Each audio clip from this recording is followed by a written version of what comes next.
I think it's time we blow this scene. Get everybody in the stuff together. Okay, 3, 2, 1, let's jam.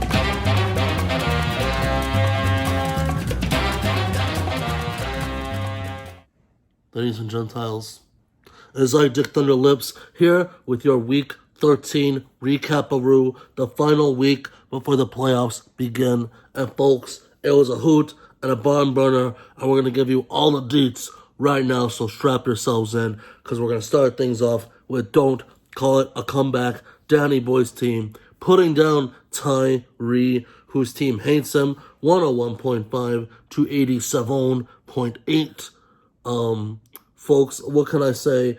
Danny Boy lost Christian McCaffrey, lost Dalvin Cook, and still put down Tyree because Sony Mitchell was turning it up, whatever his name is. I prefer to call him Sony Michel, but what do I know about enunciations? Anywho, Tyree, the wheels have come all the way off. Maybe we'll see who's daddy right after this one, folks. What did Mr. Adrian do? We'll have to find out. Now, meanwhile, Zachariah, fighting for playoff life, had to get the dub to stay in contention, and he did, folks. $129.6, putting down Alfredo Los Muchachos, who only scored 63 points. The wheels not only fell off, but Freddie's car turned into a flaming wreck. I don't even know.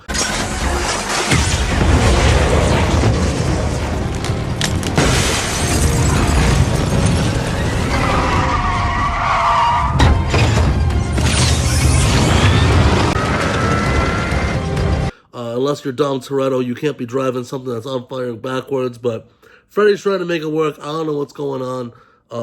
We'll see if he cleans it up. Zach got it done in crunch time. We'll see if he snuck in the playoffs soon here, folks. As meanwhile, you have Mr. C. Jizzle already locked in the playoffs, dropping an L to Mr. Adrian, who scored 117 to CJ's 104. The Siege Tank was on a roll.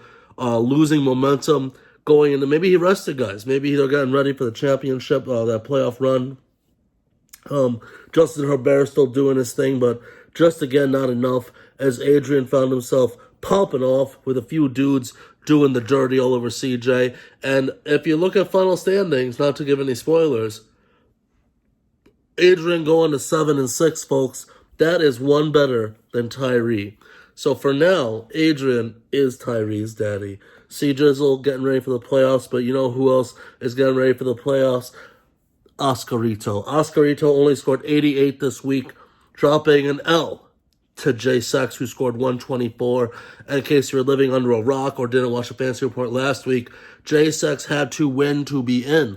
The only hope of Zach was to get the dub and have J. Sex lose, and the professor's been on a hot streak, but the hot streak ends here, as J-Sex did what had to be done. He got in the back of Jonathan Taylor-Thomas like he has all year and ran his way to victory, 124.7 to 88, going to 9-4, and finding himself in the playoffs, folks. Now, anywho, moving right along, we've got Matthew J. Segovia, one day at a time, hot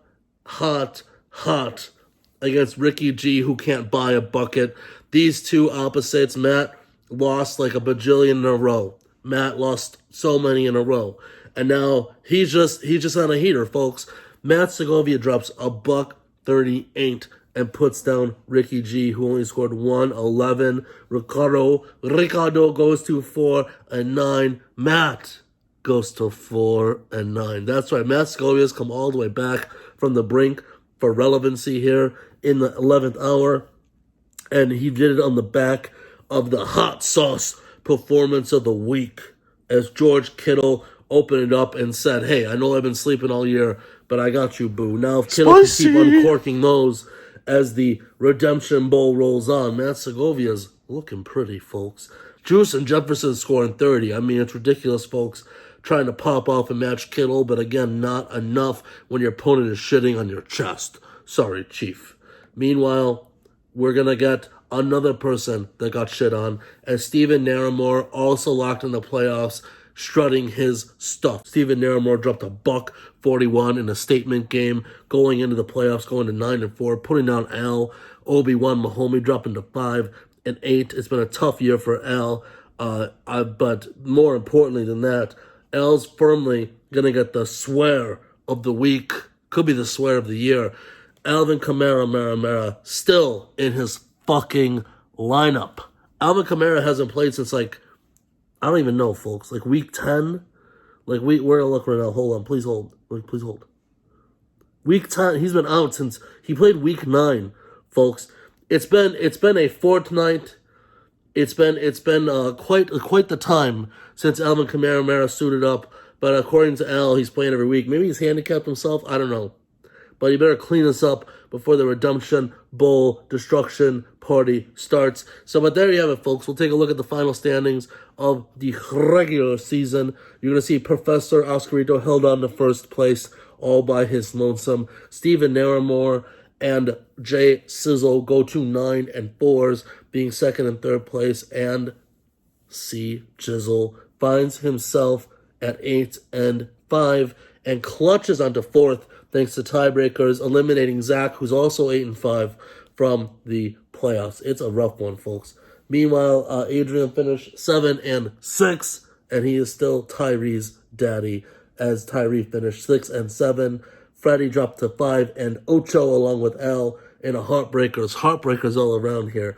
As you see, ready to roll out. Ricky G is ready to roll to the bottom at 4 and 9. Matthew Segovia 4-9 and pulling up the rear because he likes it from behind. Old Danny boy, don't call it a comeback. LO 3 and 10. But none of those matter anymore because the Redemption Bowl is about to start. Everybody has opted in, even the playoff teams. Whoever scores the lowest in the next 4 weeks is last place. That will determine your final standing. So Adrian, paying attention to you. If you want to continue to be Tyree's daddy, you better score higher than him in the last 4 weeks, because that's all daddy cares about, real daddy dick. Now, if we're going to take a quick lookie-loo, now that the regular season's over, the highest scoring team at the end of things, C. Jizzle. He did hang on, making the playoffs. J-Sex, second highest scoring team, got it done, got in there. Naramore, third. But dude, L, fourth highest scoring team, did not even close to making the playoffs. This is a swear of the year, probably. And you know why, folks, when you do the little lookie-loo? When you look at points against, who got shit on the most? L.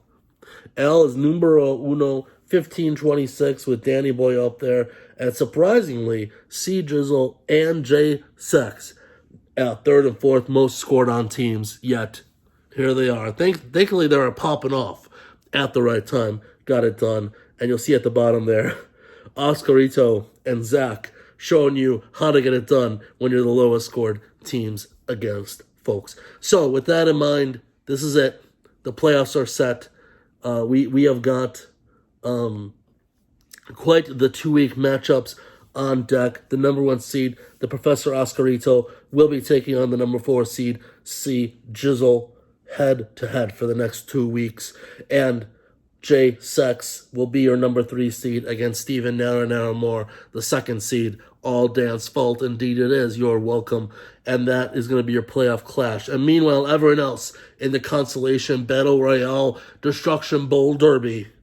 And let's just say that everyone's opted in. They all got their powers from their side quests. And folks, it's going to be the Wild West out there. So don't be afraid to get down and dirty, you varmints. Don't be afraid to pull out your pistols at high noon, pull out your best balls, double your points, put those QBs in flex, and get it done. Now, it's going to be like you've never seen before. It's going to be everybody's scores for the last 4 weeks. It's going to be powers popping up. Who is going to win the Consolation Battle Royale Destruction Bowl Derby of Doom and win back $50? And who's going to finish last? Who's going to be dead last? And have to pay to ship that 1,000-pound prestigious championship across the globe. We'll find out. And that's all there is, partner. Until next time, dicks out, baby.